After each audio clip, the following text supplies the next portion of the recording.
Okay.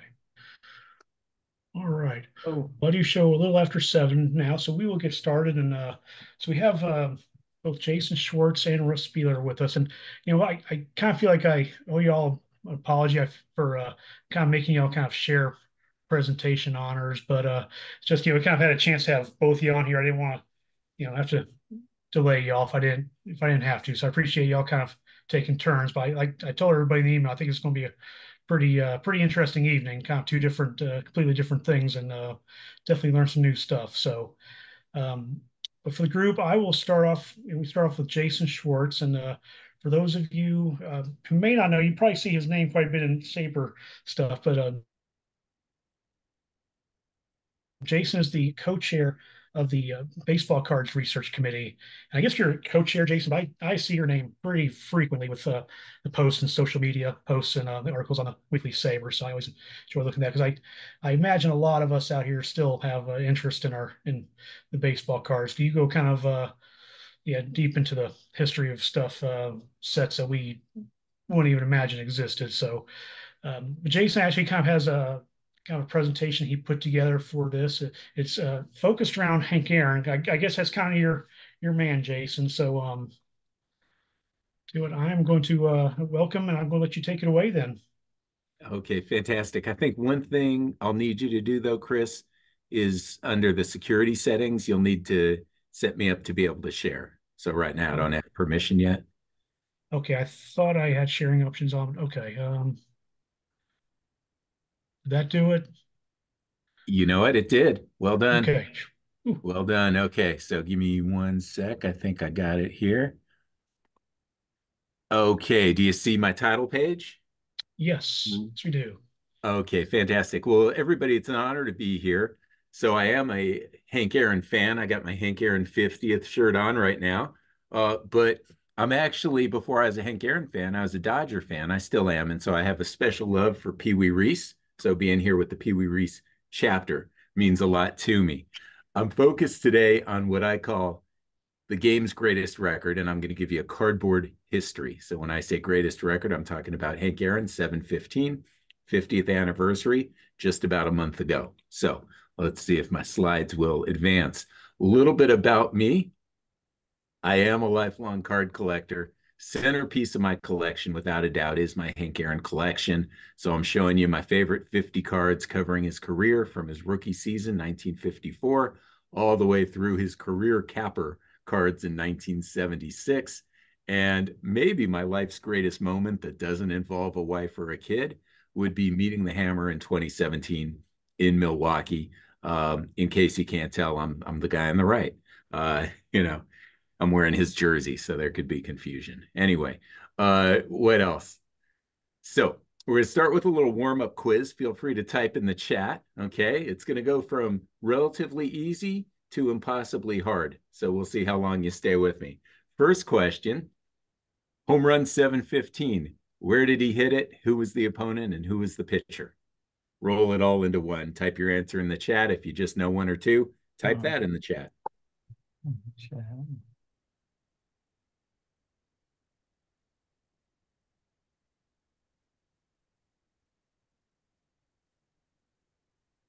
Okay, okay. Wow, I'm seeing a absolute full credit answer here all the way coming in.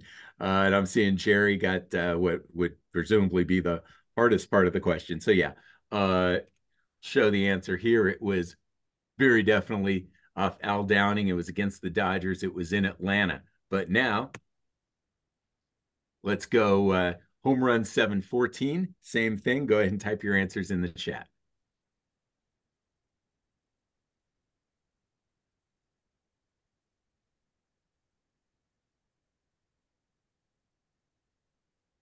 Okay. All right.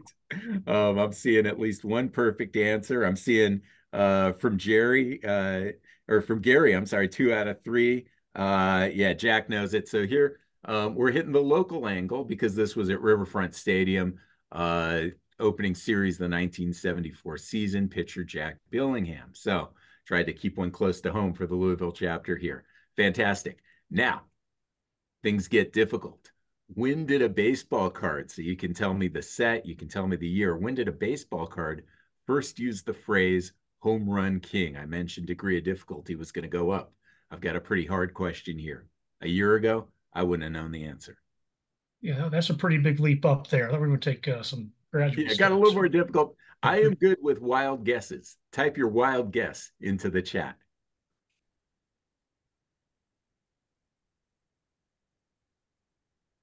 Okay, Gary. Okay. SABR Virtual, which I'm thinking maybe is Chris. Okay. All right. 1933, 1955, 1939, 1961. Okay. So it's interesting. I thought I'd see a lot of guesses like 1974 or maybe 1975 if you thought it may take tops a while to notice. Well, it turns out it is much earlier than 1974, but believe it or not, it's much earlier than any of you have guessed so far. Let's go back to a set called sometimes W514. These were strip cards that came out between 1919 and 1921. The Babe Ruth card, if you look right under his name, it says Home Run King. So this, I believe, is the first baseball card to use that phrase. We'll definitely see it again in 1974 when I show you the Hank Aaron card. But we can actually do a little bit. I call this being a cardboard detective. We can be a cardboard detective here and pinpoint the year a little bit better. So the set came out. It was released from 1919 to 1921. But we also know that Babe Ruth didn't go to the Yankees until the very end of 1919. So what does that mean? It means this card probably didn't come out in 1919.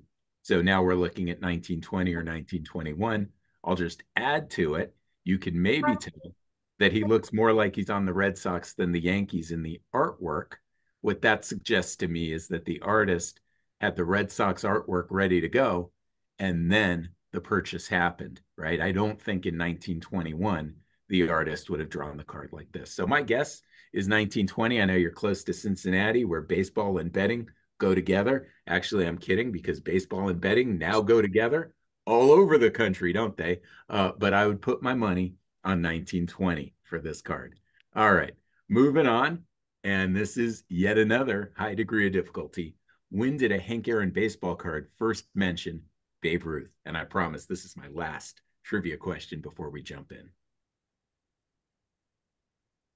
Go ahead and use the chat. Wild guesses, perfectly okay. All right. I read your SABR article the other day on it, so I'll stay out. Oh, okay.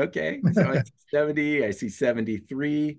Those are perfectly good guesses, right? And as I get into the main content of my presentation, we'll see that 1973 and 1970 are in fact ridiculously good guesses, but I like to bring surprises to my presentations. So the answer is actually 1970, or pardon me, 1955. This was Hank Aaron's second card ever. He had 13 career home runs, and you might be looking at it and saying, where's the Babe? Well, Babe did play for the Braves, but that's not it. We got to flip the card over. And if we go to the cartoon, right? I realize, by the way, on this call, we have one of the great baseball artists of all time. But let's look at this baseball artist, the true or false. No one has ever hit a homer over the roof of the Yankee Stadium. And the answer is true. Not even Babe Ruth. So it's a little bit incidental, right? It's not, look out, this guy's going to break the record, right? It's very much coincidence, we'll say. But nonetheless, it's Hank Aaron. But I'll point out something further. I'm a fan of the Negro Leagues. Some of you may know, legend has it that Josh Gibson did hit a home run over the roof of Yankee Stadium.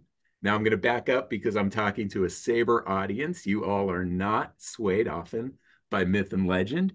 You like research and fact. And I will say some of the digging that's gone into that legend have maybe undermined it a little, right? It looks like Josh Gibson did not do that. But nonetheless, we can say in this card, believe it or not, here's Hank Aaron, 13 home runs to his name, 21 years old, and already connected through cardboard to Babe Ruth and possibly Josh Gibson. So that's pretty cool. We're going to now jump forward about a decade. This is one of the great cards in the 1960s because it has two of the great players of the 1960s, tops in NL. And what I like about this card, besides who's on it, is in reading the back, it really reinforces how Hank Aaron was thought of early in his career. So he's in the first decade of his career, and he's not so much thought of as a pure home run hitter. He's not even really thought of as a slugger. He's thought of as a guy that hits for high average, a line drive hitter, a good all around hitter. He's not thought of sort of in that mold of Babe Ruth, Jimmy Fox, Mickey Mantle, right? And in fact, on the back of the card, what we learn is that Hank Aaron is tops in the NL for career batting average. So his average at that time was the highest among all National League players. So halfway through his career, definitely no connection to Babe Ruth and the home run record just yet, and not even a perception as a power hitter, right? Too good at too many other things, I suppose. So, I'll tell you, I've got my thing on the side, so I'll follow it. But this card becomes, I call it a cardboard reunion, 8 years in the making, because if we go back now 8 years to 1956, you've already seen Hank Aaron's 1955 card. Now I'm going to show you his very next card from 1956. You see Hank Aaron, that's the big portrait, same portrait as his rookie card, by the way. But sliding into home, you see what appears to be a very bulked up Hank Aaron. If I were the joking type, I'd say it's almost Barry Bonds sliding into home here. Well, in fact, it's not Hank Aaron. Some of you may know this already. Somebody at Topps goofed, and it's actually Willie Mays, right?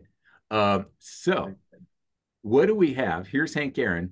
Literally, this is his third year baseball card. We've seen his 55 and his 56, and he has now been tied to Babe Ruth, Josh Gibson, and Willie Mays, what I call home run Mount Rushmore, right? So here's this 22-year-old kid, doesn't have very many home runs yet, and the gremlins at the Topps factory, if you will, have arranged that already he is taking his place among the immortals. So anyways, let's move on. 1966, not a baseball card per se, but a nice 8x10 portrait you could pick up at the gas station if you were in the Atlanta area.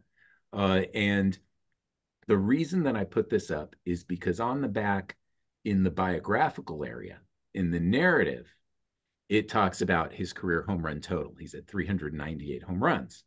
This, to my knowledge, is the first Hank Aaron collectible that takes his career home runs and treats it as something notable. Now, I want to be clear, he's had a lot of earlier collectibles, like his baseball cards, where you can look in the stat area and you can see how many home runs he has, but they don't make a big deal about it, right? It's just there. It's just down with all the other numbers. This is the first collectible to take his home runs and bring it into the narrative or the bio. So this is, I believe, right, their way of saying, hey, this is a lot of home runs. And it's the first time that that's happened on a Hank Aaron collectible, more than halfway now through his career. Where was he on the all-time list? At the time, he was 12th, right? These days, 398, we're not impressed, right? 398, what's that? But 398 back then, that puts you 12th. And if you look at the list, Ernie Banks was pretty much out of gas, so we knew Aaron was going to pass him. Duke Snider had just retired. Aaron was going to pass him. So we definitely have a top 10. There was no SABR in 1966, but I guarantee if there were a SABR in 1966, membership would have known Hank Aaron would make it to the top 10, if not the top 5, and maybe some ambitious SABR members would have written articles about how Hank Aaron had a chance to break the all-time record, even as early as 1966. All right, with that, we get to the first baseball card to give mention to his career home runs apart from the stat line. And here it's because he's hit his milestone 400th home run. So what I want to emphasize here is all of a sudden his home run totals have become notable. They're not tied to the record yet, right? They're not tied to Babe Ruth. Nobody's saying, watch out, what's next, 715. They're just saying, wow, 400. Okay, that's a big deal. Let's write about it. 2 years later, 500, right? And again, same thing, no connection to Babe Ruth, no connection to the record, but it's still something to write about. His next card, we get a connection to Babe Ruth, but not the one you might expect. This is his 1971 card, and what it tells us is that he just tied Babe Ruth with his 16th straight 20 home run year. That's probably a record everybody's forgotten about by now, right? But back then it was a big enough deal to make the back of a baseball card. So now we have, for the first time, other than that 1955 that only half counts, we have Babe Ruth and Hank Aaron absolutely connected on a baseball card, but not in the way that we're waiting on. And of course, that is going to come. So let's go to the very next year. We're going to see this evolve a little bit more. We're going to have Hank Aaron and Babe Ruth in the context of career home runs. And believe it or not, it won't be a Hank Aaron baseball card. It is another famous number 44, although it's a SABR audience. So you probably know on the A's, Reggie wore number 9, but he would wear number 44. And on the back of the card, we get a highlight. Aaron smashes 600th career homer. And if we look at the small print, we see that he is now in the 600 club with Babe Ruth and Willie Mays. So all of a sudden now his career home run total is at least put in the same breath as Ruth and Mays. But I will emphasize, they're not saying, look out, Babe, right? This guy's chasing you. He's simply thrown in there as one of 3 to have 600 home runs. Even still, though, that's a nice evolution from where we were before. Where we finally get what I would call a card highlighting the chase, or Aaron's pursuit of Ruth, is the very next year, and it's the first card in the top set. Card number 1, all-time home run leaders, and you see very explicitly here, front of the card, Babe Ruth, Hank Aaron, Willie Mays, and Aaron had just passed Mays into second place. We know Mays, if you look at that total, 654, is just about out of gas. He's only got 6 home runs left. We know Aaron, well, spoiler alert, he's going to break the record, but y'all probably knew that. Okay, so one thing I want to share is the impact I believe Hank Aaron had on Topps baseball cards in the early and mid 70s. And what do I mean by that? This concept, all-time home run leaders, and there were 8 other cards, all-time hit leaders, all-time total bases leaders, all-time wins leaders. You get the idea, right? Cy Young, Walter Johnson, all-time shutout leaders, right? This concept was brand new for the 1973 set. It wasn't something that Topps did regularly. It wasn't something that Topps had ever done before. I believe the impetus, not just for this one card, but for the entire 9-card subset, was the fact that here you had Hank Aaron all of a sudden on the cusp of the home run record. And if you can remember back to the start of the 1973 season, it was very credible that Aaron might have broken the record that year. So I think here was Topps setting the table. So the home run chase influenced the top set. This subset, not just this card, but all 9, I believe, were inspired by Hank Aaron and his pursuit of Ruth.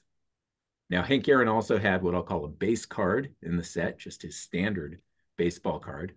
And we can look at the cartoon on the back, and it basically is telling the kids, Hank needs only 41 homers to tie Babe Ruth's all-time record. In other words, pay attention. This could happen this year. Or I could jokingly say, hang on to this card. It might be valuable someday. Not that people thought like that in 1973, right? You throw it away when you go off to college, if not sooner.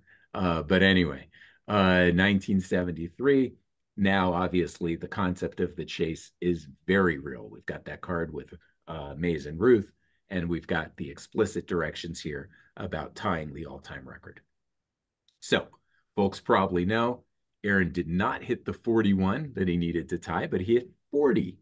So he finished the 1973 season 1 home run short of Ruth. So what did Topps do in 1974? Well, I promised you'd see another card that said Home Run King. Here it is. Topps led off the 1974 set with this card that already is declaring Hank Aaron the new all-time Home Run King.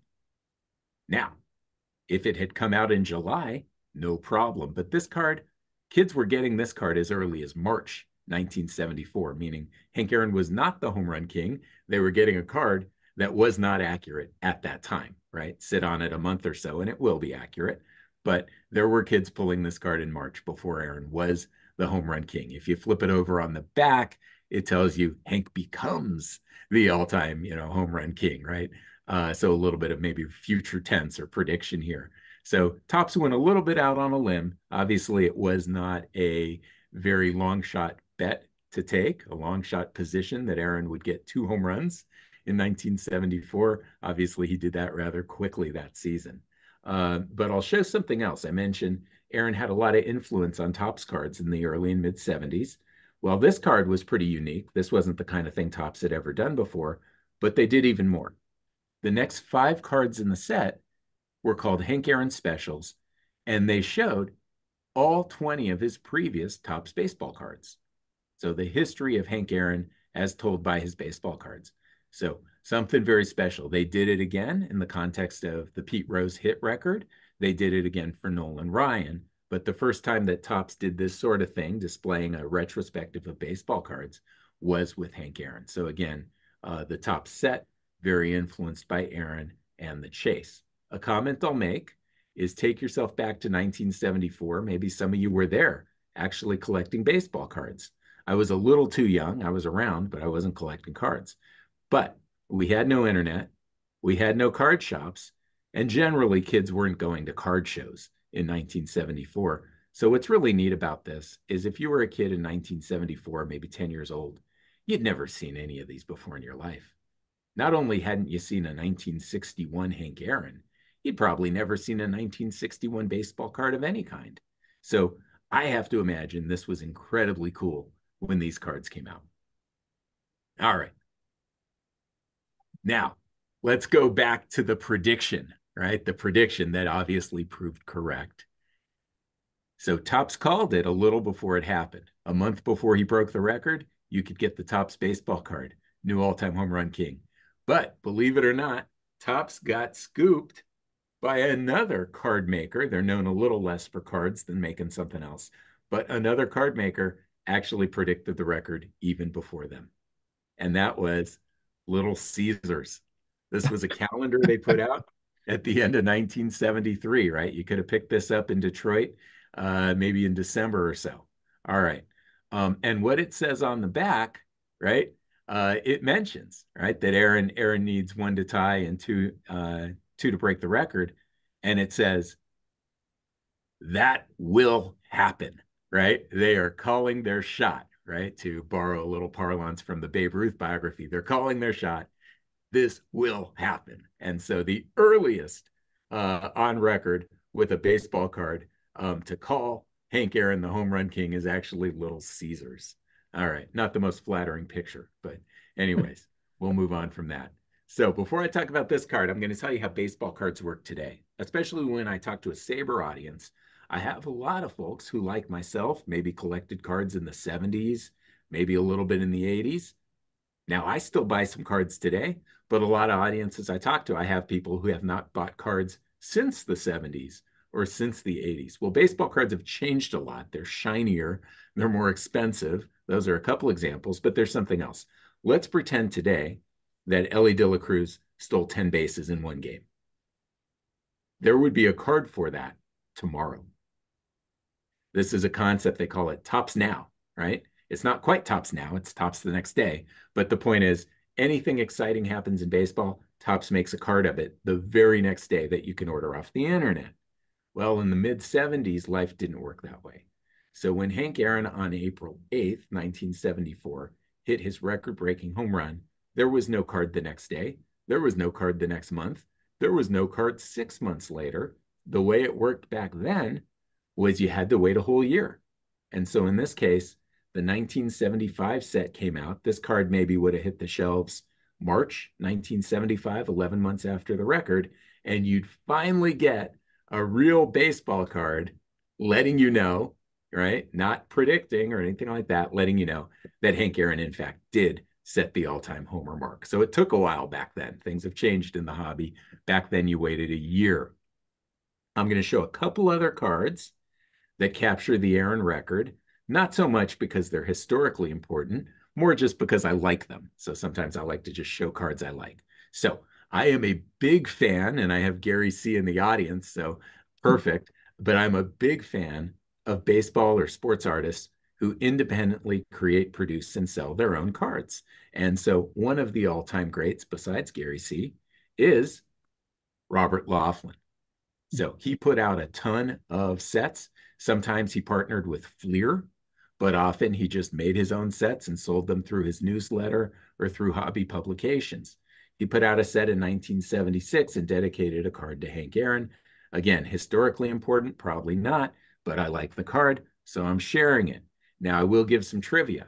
In the context of Aaron's great career, it mentions that he started his career with the Indianapolis Clowns 22 years earlier. This is tied for the first mention of the Negro Leagues on the back of a Hank Aaron baseball card.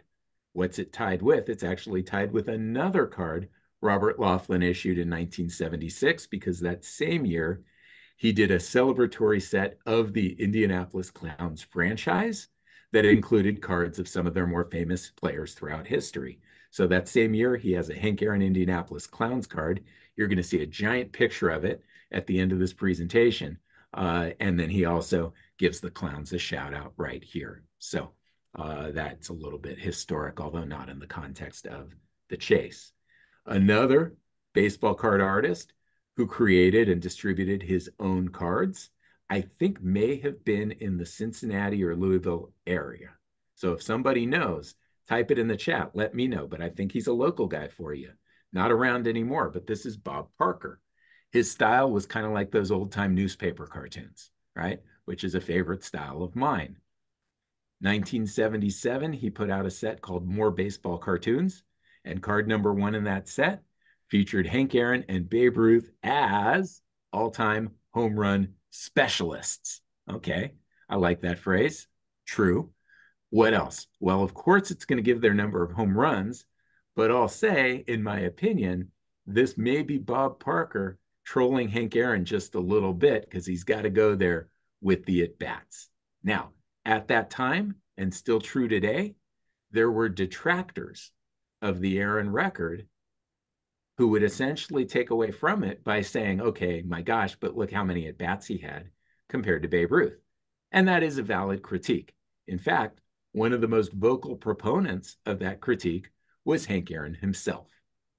As he was making his run up to the record, he said, guess what? If I break the record, I'll have the most home runs. I won't think of myself as the game's greatest home run hitter because Babe Ruth had such a higher slugging average than I do. So kind of an oblique reference to at-bats. So this sort of argument, right? Hank Aaron himself would have endorsed. I still felt like, Bob Parker, did you have to go there? So I'll give a football example. To me, this reminds me of when I was a kid, Joe Montana won 4 Super Bowls. And then, of course, along came Tom Brady, right? And all of a sudden he had 5 rings and he was the new big deal, right? Imagine if there was a Tom Brady, right? Super Bowl specialist card featuring Tom and Joe. And the Joe Montana, well, they made sure you knew he got his 4th ring in his 9th season with no defeats. And Tom Brady got his 5th ring, but it took him 16 seasons and he lost twice to Eli Manning, right? It's like thanks, but no thanks. So I do see the Bob Parker card a little bit in that spirit, which is correct. But do we have to go there on the card? I don't know. But one could also say it's the most SABR card of Hank Aaron's home run record cards, at least to that point. So where I'm going to go from here now is to look beyond 715 and even look beyond 755. But I have to give a small warning, right? I know not everybody, when you think of a certain giant slugger, feel like his home runs should count or even want his home runs mentioned in the same breath as Hank Aaron, okay? If that's you, you may need to look away. So here he comes. Here is this giant slugger that a lot of people think his home runs and his record shouldn't count. So Sadaharu, 1977, was giving chase to 755. And so a Japanese company called Calbee put out a set called Road to 756. One of the cards featured Hank Aaron himself. Now, O did break the record. O hit his 756th home run that September.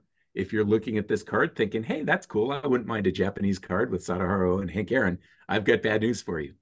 This card, literally, if you're thinking go on eBay with $5, this costs more than Hank Aaron's rookie card. I've seen one for sale, and it was $4,000. No joke. So I don't even have this one, right? This is one of the bigger holes in my Hank Aaron collection. But anyways, I kid, because that isn't the giant slugger you were thinking about. So now, let me try again. Trigger warning, bonds, okay? But we're looking, right? Records are made to be broken. We're looking. Trigger warning, bonds.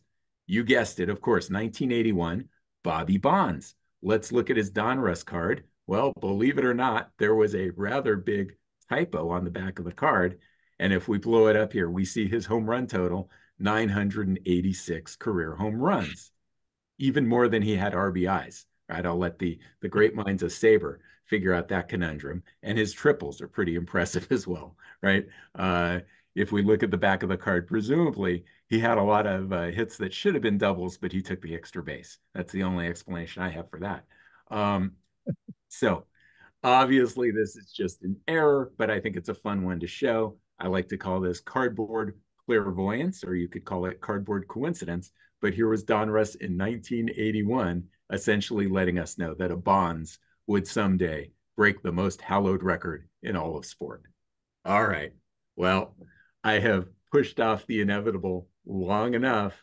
This time I really do mean Barry Bonds. So 1999, 25 years after the record, Topps put out a special set of 10 cards. It was called Race to Aaron. 5 of the cards featured players that were a threat to the home run record. 5 of the cards featured players that were a threat to the RBI record. Interestingly, and this was 1999, right? Barry Bonds had just watched Sammy Sosa and Mark McGwire hit 66 and 70 home runs respectively, but he wasn't yet attaining numbers anywhere near that. He was still the old Barry Bonds at this point. So Topps did not choose Barry to break the home run record. Topps actually put Barry in the RBI subset. That was kind of interesting. Here are the 5 players they chose. I think we can look at all of these now and say, oh, that's not going to happen. However, if you take yourself back to 1999, you might look at these and say, I could see all these guys breaking Hank Aaron's record, because think about it. Big Mac had literally just hit 70 home runs, and now he only needs 43 a year through age 41. That's easy, right?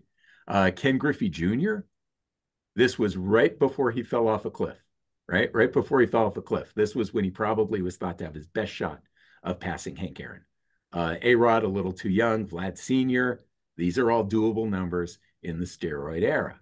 So one of the things I'll point out, I'm not showing you the backs of the cards, but these are some pretty good sabermetric cards in the sense that the math here, this is not my math. This is the math on the back of the cards. They basically tell you, here's how many home runs he has, here's how old he is, here's how many he'd need to hit through whatever age to break the record. So kind of a fun set. Bonds in the set, but not among the home run people. Bonds was in there to break the RBI record. So it's inevitable we finally do get to the Bonds home run record, and I'll just cut all the way to the end, which is 2007. Obviously, the record fell, and Topps put out an update card numbered HRK. So we've seen a Babe Ruth home run king card. We've seen a Hank Aaron home run king card. We don't quite have a Barry Bonds home run king card, but we have a Barry Bonds HRK card. That's how you do it, right? Hashtag HRK, as the young people say. But anyways, notice here the way it's described, giving Bonds possession of one of the most hallowed records in all of sport. That's a phrase I think can be debated, because before Bonds broke the record, I do have the opinion that Aaron's record was the most hallowed in all of sport. Once Bonds owned the record, I think a lot of people felt very differently. I'm going to give you my opinion at the end of this whole presentation. Now, where do we go from here? Well, again, records are made to be broken. Is there anyone who can pass Barry? And the answer is, well, if we listen to our baseball cards, why not? So move over Barry. Let's go to 2013, not too long after that. And we can look at the back of our Albert Pujols card. Topps came up with something pretty nifty that year. They called it Career Chase, right? And you can see the caption. They basically told you for a player, they picked a stat. For Pujols, they picked home runs. Well, he's got 475 home runs. This is all he needs now to catch Barry Bonds. And they did this not just for Albert Pujols, right? Where you'd look at this and you'd say, that's realistic. Now, remember the curse of that baseball card? Ken Griffey, he might break the record. What happened right after that card came out? Injuries, and he fell off a cliff. Let's look at this one. Albert Pujols, literally right after this baseball card, fell off a cliff, stopped hitting homers for, until his final month with St. Louis, not that long ago. So we've heard of the SI cover jinx, right? The curse of the Sports Illustrated cover. There may be the curse of the Topps baseball card in that whenever they put you in the same breath as the home run record, boom, your career is basically over. So, all righty. I don't mean to diminish the years, by the way, the fine years that Ken Griffey Jr. had in Cincinnati, but from a home run perspective, nothing like what we saw in Seattle. Now, a little bit of comedy here, right? If I could call it that. So Topps did this with Pujols, but they did it with every player in the set. So I just picked a random player to see what the back would say. Here's Dylan Bundy, if anybody's heard of him. Career chase with 0 strikeouts. Bundy is 5,714 away from Nolan Ryan's all-time record. Well, So Topps really had a lot of fun with that, right? When you first you got, if Pujols was the first card you got in a pack, you're like, oh, this is awesome. This is a great way to keep track of who's threatening some important records. And then at some point you realize the joke's on you. They did it with everybody. Kind of a fun thing is for some guys, they went with the all-time hit record, but they did not allow themselves, or MLB did not allow them, to say Pete Rose's name. So where you see here Nolan Ryan's all-time record of 57-14, on the hit ones, it would just say from the all-time record of 4,256. There was, right? They had Barry Bonds' name, no Pete Rose. Okay. Where do we want to go? So I'm going to essentially close out, other than some philosophical thoughts, with today's record chasers. I just thought it would be fun to look today. Now I'm putting a curse, I suppose, on all 8 of these players. The first 2, it's already happened. But point is, these were 8 players I chose where we could at least talk about their chances of toppling Barry Bonds, right? The first 2, the big asterisk, of course, right? Bonds had his own big asterisk, but for these first 2, the asterisk would be if healthy. Well, that doesn't seem to happen with these guys. So my chart has cursed them, Trout out yet again. But anyways, if we pretended that they played 160 games a year, the numbers actually aren't that ridiculous for them. If we go to the very bottom, how about Ellie, right? Well, he had 13 home runs in his age 21 season. If he can do 36 home runs a year for the rest of his life, right? Stay healthy and hit a bunch of homers, he's in the conversation. I'm not going to say I'm going to go bet on it to happen, but it's just interesting as players come up to see what it would take to pass Aaron and Bonds. So where do I want to close with it? I'm going to go to a quote of Hank Aaron, and this was after he broke the record. We're talking about one of the most humble, one of the most magnanimous all-time greats in any sport. And he said, I never wanted them to forget Babe Ruth. I just wanted them to remember Henry Aaron. And so this just allows me to kind of close with my own thoughts on the record. In my opinion, the name, the fame, the reputation, the legacy of Henry Aaron have only gone up, not just since 1974, but even since 2007. I think when Barry Bonds broke his record, the stature of Hank Aaron actually went up. That's my belief. Anyways, not among everybody, but among a lot of fans. And so I mentioned the most hallowed record in all of sport. I thought it was 715 back in the day. I never did believe it was 762 when Barry took it over. I will say today, I believe the most hallowed record in all of sport is Hank Aaron's 715. Even though it's no longer a record at all, I still believe it's the most hallowed record in all of sport. I know that's a little bit of a contradiction, but that's where I'm at. With that, I'll take some questions, but I also want to let you know, if you find yourself near Atlanta, this is extremely worthwhile. Atlanta History Center, 2,500 square feet of Hank Aaron artifacts, pictures, stories. It's his whole life, not just his baseball career, his life before baseball, his life after baseball, his life during baseball. And then I have the honor of all of my best Hank Aaron baseball cards being on display at this very exhibition. So if you find yourself there, you can visit my baseball cards, but more importantly, you can really lose yourself in just the greatness of the man that was Henry Aaron and his incredible career. So I'll go ahead and stop the share, and then if there's a couple of questions, or I'll defer to Chris how we want to go from here. Yeah, I do want to try to get Russ off and going. But yeah, but first, I Okay. mean, does anybody have any questions they wanted to ask? Um, yeah, because you answered my main question about like what was there other than tops in the '70s that may have celebrated that, because there wasn't really any other cards going on during the day, but they certainly found some ways to celebrate. That was pretty cool. So Yeah, there were the independent artists and then other cards that were happening. Some of you probably remember, with your Hostess Twinkies or Ding Dongs. yeah, The Hostess was putting Burger out some King. cards. Kellogg's had some cards in the early 70s, but Aaron was not in their sets. He was endorsing a different cereal at the time. And then there was a company called SSPC, Oh yeah, yeah. aka TCMA, that put out their own independent set as well in 1976. So there's a Hank Aaron card from that set as well. Well, But yeah, Topps your monopoly. excellent.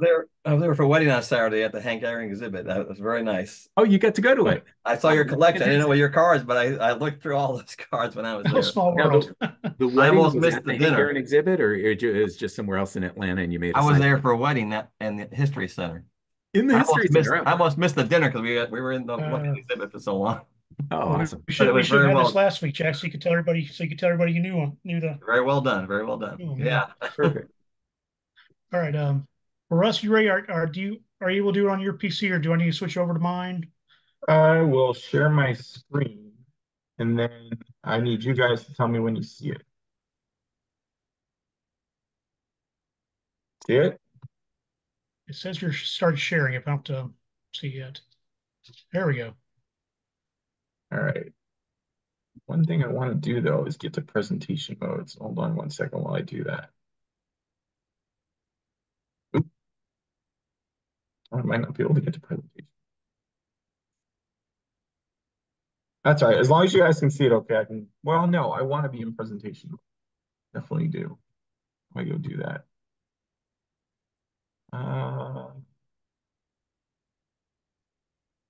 Figure out where the You go presentation up to mode. where it says slideshow. Yep, Yep. there you go. And then from beginning, yeah. All right. Perfect. Okay. For those of you who don't know me, my name is Russ Speiller. I've been a member of SABR since February of 2023. I did come to the Pee Wee Reese chapter meeting this past February, so really excited. That was my first SABR chapter meeting. So I'm going to be talking today about a very famous pitcher during a time when he wasn't nearly that famous, and that was Sandy Koufax. A little bit of background on this. First of all, there's I'll continue to kind of throw the love at Gary C in this particular night. This is an image that hopefully you all actually recognize. If you don't, I'll plug Gary's book first and foremost. He did not ask me to do this. It is not a paid plug, but this is how I discovered and actually was the impetus behind why I decided to do the research on Sandy Koufax, the UC Bearcat.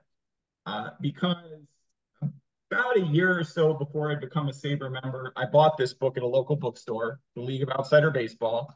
And the very first story in the book, which has the artwork, is actually this story about Sandy Koufax, short story about Koufax the Bearcat. And what ended up happening is after I joined SABR, I was looking for, kind of ways to contribute. I've always liked to write and do research. I'm a fan of history and a fan of baseball. And so I had seen in a SABR newsletter, weekly newsletter, that they wanted to do a book on Sandy Koufax.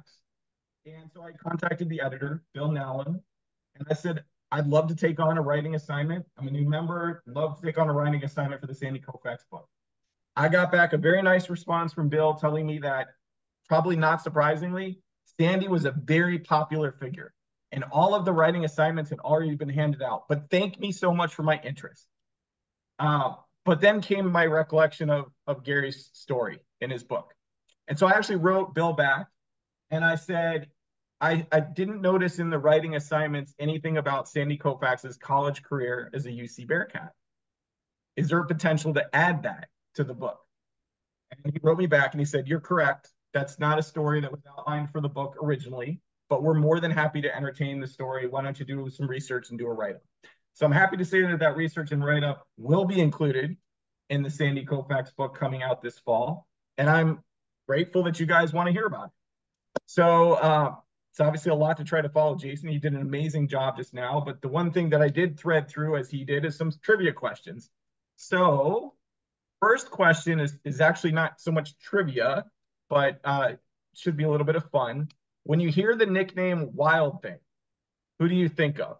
So you guys can enter that in the chat. Would love to know who comes to mind for you when I say Wild Thing.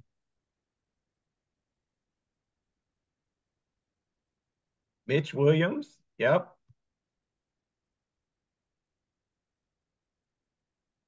Oh, this is an interesting one. Tom Locke.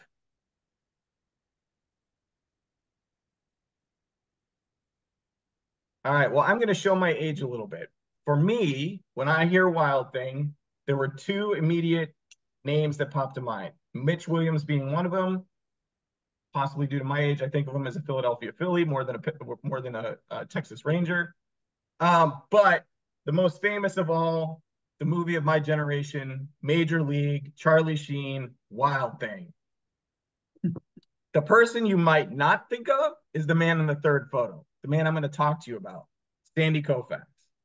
Sandy Koufax is a gentleman who in 12 years pitching in the major leagues, he threw to 9,497 hitters.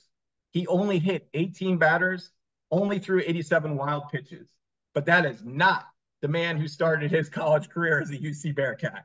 That man was truly the Wild Thing. Next trivia question. Sandy Koufax is one of two UC Bearcats in the Baseball Hall of Fame. Can anyone name the other Baseball Hall of Famer who is a Bearcat? Any guesses?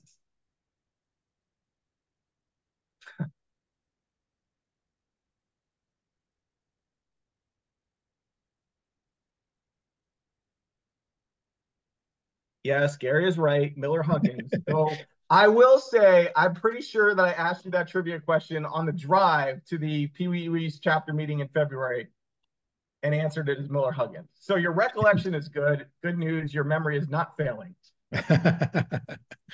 Yep.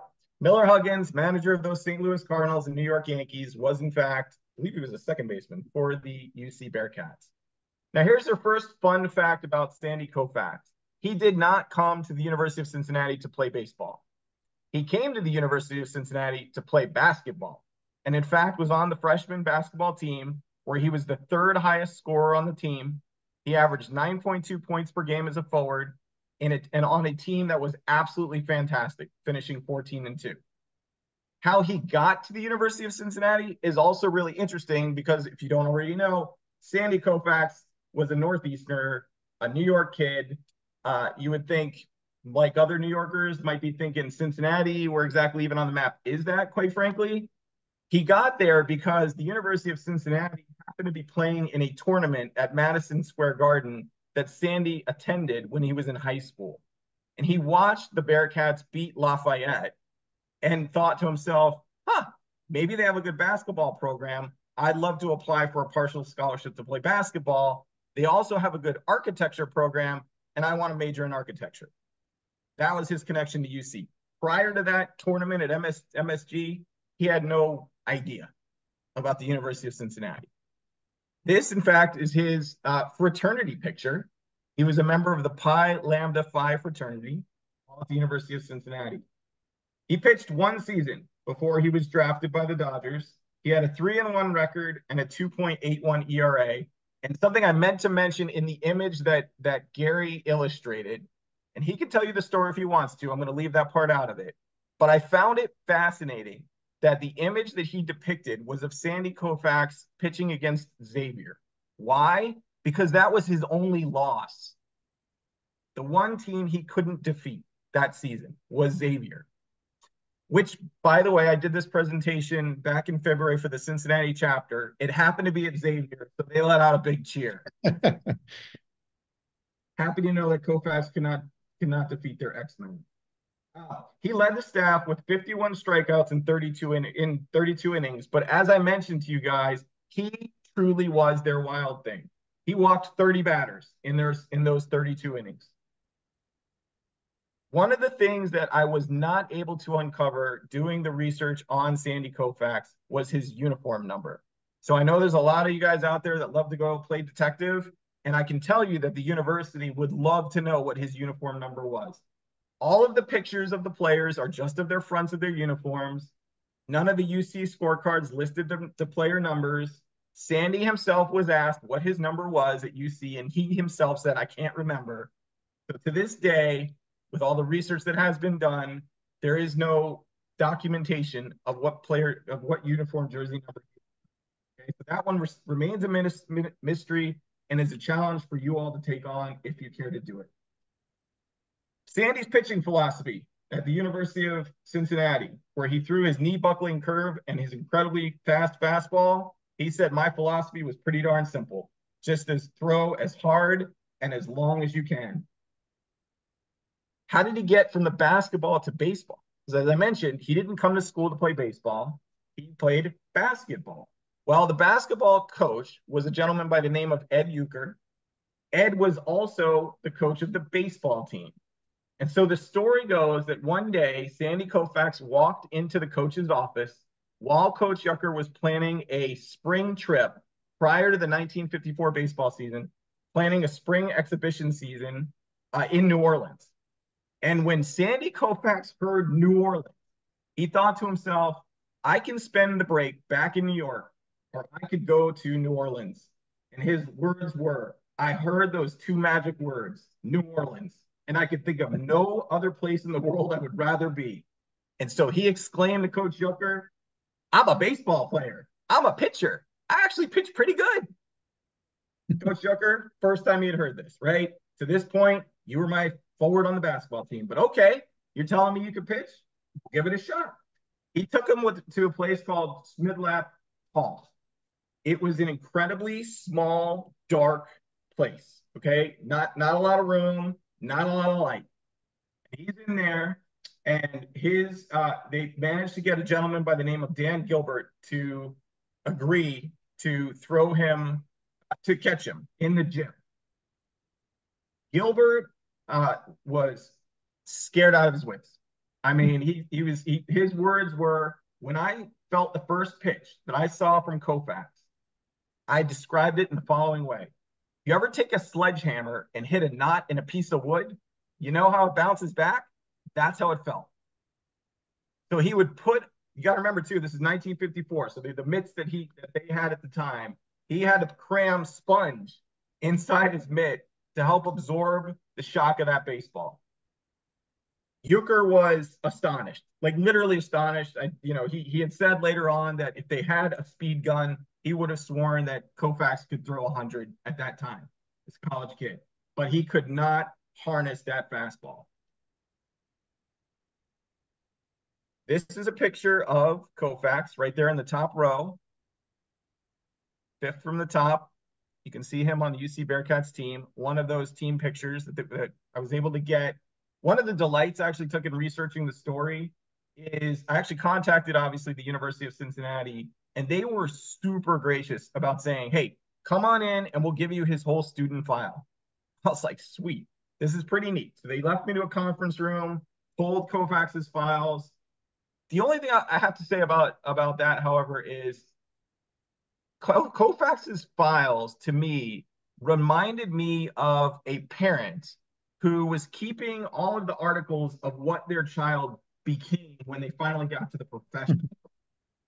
So what I mean by that is there were pictures like this, pictures of the team. There were, batting cards and things like that. But most of the material in his student file were articles like SI magazine or things from Brooklyn or from LA about his greatness. It was a lot less about his true student life and more about like a proud parent who's saying, look what my son has now accomplished. And I would say 3/4 of the file were related to his post-college career. So that was a little bit, I had wished for a little bit more when it came to the college part, but I had to do a little bit more piecing together using what I could find in that file, along with some autobiographical stuff, along with some other newspaper articles from 1954. One of the more interesting stories I found when researching Koufax's time as a Bearcat was that there was another gentleman, a UC basketball player by the name of Ace Mormon Sr. Ace came from Indiana, especially the town was called Oldenburg, where they had a semi-professional team called the Oldenburg Villagers. And Ace, having seen Sandy's talent, let the manager of the Oldenburg Villagers know, I think I could get Sandy Koufax to pitch for the Villagers out here in Oldenburg, Indiana. The problem, he said, as he told the manager, Charlie Keister of the Oldenburg Villagers, he said, there's two issues we might have, however. One is, I don't think we have a player on this team capable of catching the wild thing. And the second one is, there's just this little bit of chicken wire at the back of the backstop. I don't think that's going to stop that heat that he throws. The truth of the matter is, for all the researching that was done, there wasn't any definitive evidence that Koufax ever went to Oldenburg. In fact, the story that the people in Oldenburg continued to tell, those that were around back then, is that the Oldenburg Villagers actually cut Koufax for how wild he was. You imagine that? Sorry, Sandy, you can't join our Oldenburg Villagers team. Way too wild. That's the story they continue to perpetuate in Oldenburg. Sandy's best game of the year. Anybody have any idea where his best game of the year came? So his loss came at Xavier. His best game came University of Louisville. He absolutely stymied the University of Louisville hitters. He struck out 12 of the first 15 batters he faced. He allowed just 3 hits in an 18 strikeout performance on Friday, April 30th, 1954, against the University of Louisville. So whereas I got to present this the first time at Xavier and I got to hear cheers because his loss was there, I expect to hear jeers now. Sorry, guys. Absolutely dominated U of L. But they weren't, of course, the only school he dominated. Let's see.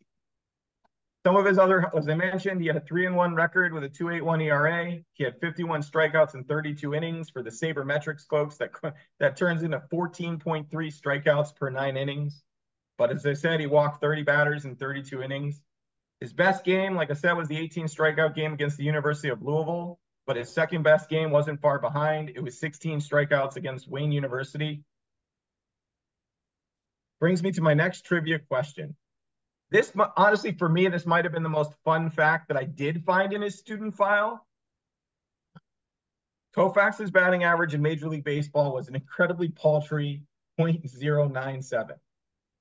So my question for you all is, what do you think his batting average was at the University of Cincinnati? And I'm going to make this one a multiple choice question. Was it 1? And if you'd rather go ABC, I could turn it into ABC. So we'll call it A, $142, B, 253, C, 333, or D, 429. What do you think Sandy Koufax's batting average was at the University of Cincinnati? So you can put that into the chat. A, 142, B, 253, C, 333, or D, 429. What do you all think?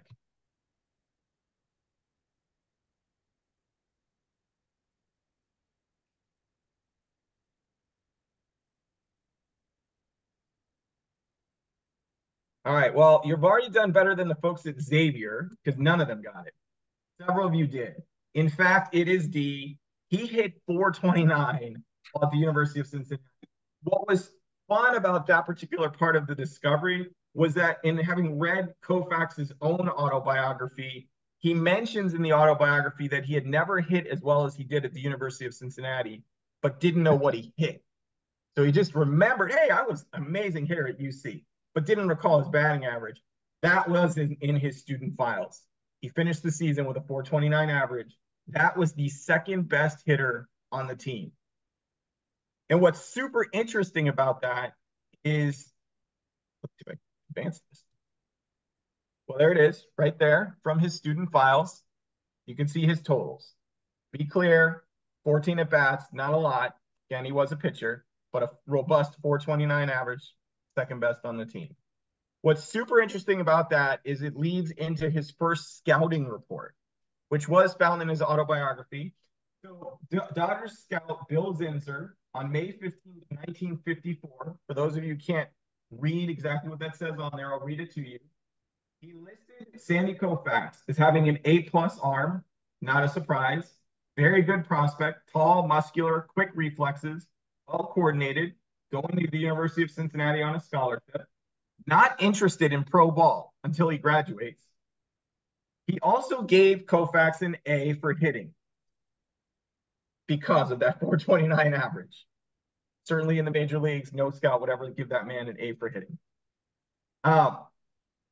What's interesting about this as well is that he never told his parents that he played college baseball.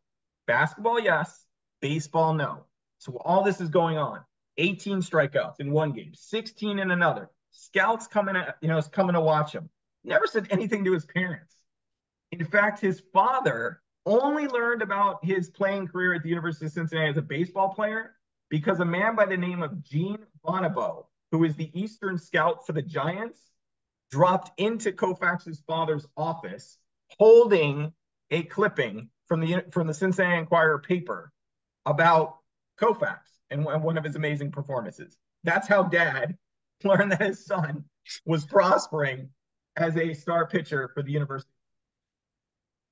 Another interesting kind of fact that never materialized is that Ed Uecker, being from Cincinnati, being the Cincinnati's coach, very much tried to get the Reds to draft Koufax. He would talk to Buzz Boyle, who was the head scout at the time for the Reds, but Buzz Boyle's feedback was, he's too wild. It was the Dodgers scout, Al Campanis, who invited Koufax to try out for the Brooklyn Dodgers at Ebbets Field in front of Walter Alston and scouting director Fresco Thompson. But in December of 1954, published in the newspapers, Koufax was quoted as saying, "I'll talk to Brooklyn and any other interested clubs during my school's Christmas vacation, but I'm not leaving UC unless I get a bonus to sign." And truly, Ed Uecker even recalls that Koufax said he was committed to coming back for a second season. Obviously, that didn't happen. There were actually a number of teams that made an offer on Koufax. He settled with the Dodgers because actually it was his father who had a handshake deal with the Dodgers. And it was his father who felt that it was incredibly important, ethically speaking, to honor that handshake deal with the Dodgers. The other thing I'll mention before I wrap this one up is that the university wanted folks to know that in 1954, the University of Cincinnati did not have a junior varsity baseball team. Okay, there was just a varsity team. And so just as another remarkable part of Koufax's greatness, he played on the varsity baseball team as a freshman with juniors, with seniors. He was that good. And to that end, the University of Cincinnati, the honors committee here, wanted to make sure that that folks were aware of this because they wanted Koufax honored. Ike Masilli was the baseball captain at the time. Unfortunately, he passed away. I was actually trying to chat with him, but he passed away a little while ago. He was a massive supporter of Koufax's on the squad. He actually tried to get the university to give Koufax an honorary degree. That did not happen. But one of the other interesting things that I did find in his student file was a letter from Ike to Sports Illustrated. He was mentioning that Ike Maselli was mentioning that having known Koufax during his college life, that he felt that the magazine was unfairly characterizing Koufax as a hermit, as a grump, when the truth of the matter is Koufax was, and to my knowledge still is, a very private person. He is not somebody who likes the limelight. He is not somebody who is looking for self-adulation and accolades.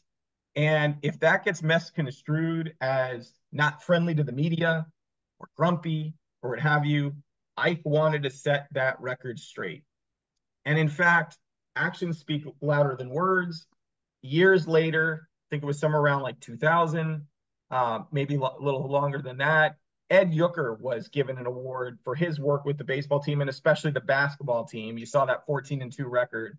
That was some of their best basketball teams. And Ed was given an award by the university, and Sandy came back to the university to be there, supporting Ed along with the rest of the team. And Koufax was very adamant that that celebration not bring him up, that he blend as best as he could with the crowd, so that he did not become the focal point when Ed Uecker deserved, the limelight. So actions speak louder than words. I thought that was really interesting to kind of read Ike's letter. I really wish I'd gotten a chance to talk to Ike more about him. As I mentioned, he had said that he would not sign. He would come back to the university unless he was given a bonus. And in fact, that is why he went from the University of Cincinnati Bearcats wild thing to the Dodgers bonus baby. So that's what I've got for you. Some of the sources I used, like I said, I visited the university. A gentleman by the name of Connor Boyle was gracious enough to pull his student file and lead me to it. The 1954 newspapers, there were great records of each and every one of those games that he pitched, including the loss to Xavier, which I will say included 3 errors, which you can possibly say are the reason he did not end up beating Xavier due to those 3 errors, but nonetheless, it was his loss. There's a great autobiography that he himself wrote with Ed Lynn called Koufax, as well as, honestly, a really good one that I read just for this article by Jane Levy called Sandy Koufax, The Lefty's Legacy. And then, as I called out in the beginning, not to be left out or forgotten, if you've never read Gary C's The League of Outsider Baseball, you're legitimately missing out. It is available at your local bookstore, and I highly encourage you to get it. So there you go. All right. Well, thank you very much, Russ. Great job. And yes, same. I'll copy what you say on Gary's book there. Still out there. It's excellent. So yeah, thanks to you both. And sorry again, I put it in the chat, but Russ, sorry, I didn't really give you a proper introduction when we got going there. But no, great to see somebody from our own group here doing a presentation for us. I definitely want to try to encourage that with our members, try to get some more of that. So that was great to see. And yeah, Jason, thanks again to you as well. So that was a great twofer tonight, so I appreciate it. We're a little bit over, so I'll go ahead and wrap things up unless anybody, I will get a chance for if anybody has any questions for Russ or back to even Jason's.